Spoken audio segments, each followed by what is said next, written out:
आसंता 4 दिन जाए राज्य में लगी रही कालबैशाखीर प्रभाव। नमस्कार, आपण मैंने देखुंती टी न्यूज ओडिशा। राज्य में कालबैशाखी प्रभाव में सामान्य कमिला ताती। राजधानी समेत राज्यर एकाधिक स्थान में कालबैशाखी वर्षा होईछि।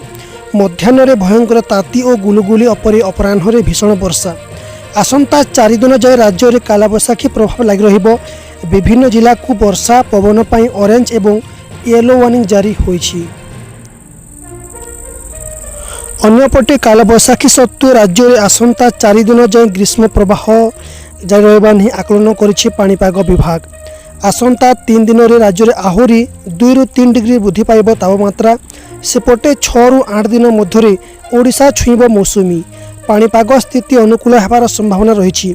ओडिशार किछि अंचल को दक्षिण पश्चिम मौसुमी वायु अग्रसर हो पारे, अर्थात जून 10 ରୁ 12 तारीख मध्य मौसुमी ओडिशा छुईब बोली आकलन करिछि भारतीय पाणीपाग विभाग।